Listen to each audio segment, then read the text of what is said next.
सोचिए, एक खिलाड़ी जिसने कभी भी भारतीय टीम के लिए एक भी इंटरनेशनल मैच नहीं खेला, लेकिन आज वही खिलाड़ी भारतीय क्रिकेट का सबसे बड़ा मुखिया यानी बीसीसीआई का अध्यक्ष बन चुका है। यह कहानी है जम्मू की वादियों से निकलकर दिल्ली की गलियों में क्रिकेट का सपना देखने वाले और अब पूरे भारतीय क्रिकेट को दिशा देने वाले मिथुन मन्हास की। मिथुन मन्हास का जन्म 12 अक्टूबर 1979 को जम्मू और कश्मीर के भद्रवाह इलाके में हुआ।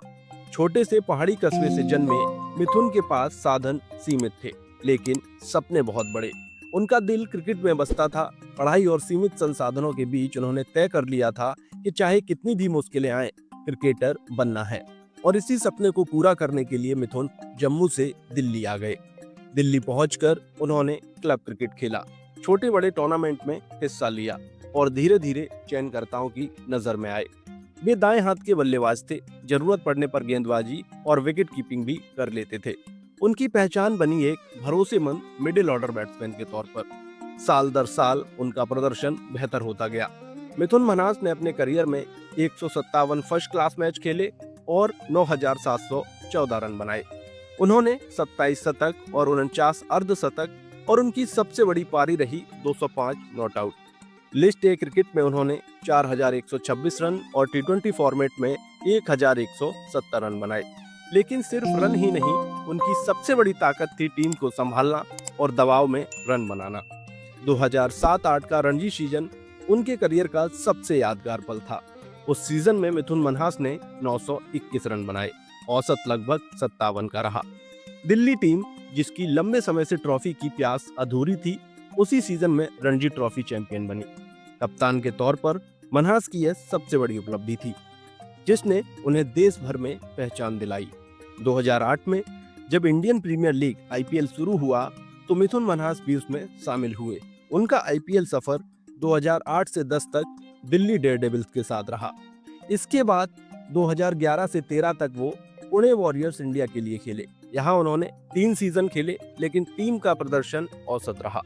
इसके बाद 2014 और 15 में वे पहुंचे चेन्नई सुपर किंग्स, जहां उन्होंने महेंद्र सिंह धोनी जैसे बड़े खिलाड़ियों के साथ ड्रेसिंग रूम साझा किया।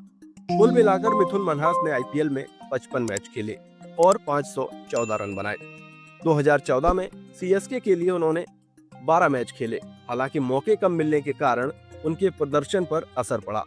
भले ही उन्हें आईपीएल में ज्यादा बड़े मौके नहीं मिले, लेकिन उन्होंने हर टीम के साथ अपना अनुभव साझा किया और टीम संस्कृति का अहम हिस्सा बने। क्रिकेट से संन्यास लेने के बाद मिथुन ने कोचिंग का रास्ता चुना। वे किंग्स 11 पंजाब के सहायक कोच बने, फिर बांग्लादेश अंडर 19 टीम के बैटिंग सलाहकार रहे। इसके बाद उन्होंने आईपीएल में रॉयल चैलेंजर्स बेंगलोर और गुजरात टाइटंस जैसी टीम में भी सहायक कोच की भूमिका निभाई। मिथुन मन्हास का असली बड़ा मुकाम क्रिकेट प्रशासन में आया। साल 2025 में उन्हें चुना गया बीसीसीआई का नया प्रेसिडेंट। ये ऐतिहासिक था क्योंकि वे जम्मू और कश्मीर से आने वाले पहले क्रिकेटर थे और सबसे खास बात, वे पहले ऐसे अनकैप्ड खिलाड़ी बने जो कभी भारत के लिए अंतर्राष्ट्रीय मैच नहीं खेले, लेकिन बीसीसीआई की कमान उनके हाथों में आई। उनका चुनाव बिना किसी विरोध के हुआ, यानी पूरा क्रिकेट जगत एकजुट होकर उनके समर्थन में खड़ा था।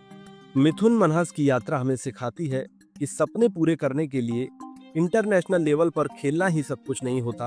अगर मेहनत, लगन और धैर्य हो तो एक खिलाड़ी, एक कप्तान और एक कोच और आखिरकार एक बड़े प्रशासक के तौर पर भी पहचान बनाई जा सकती है।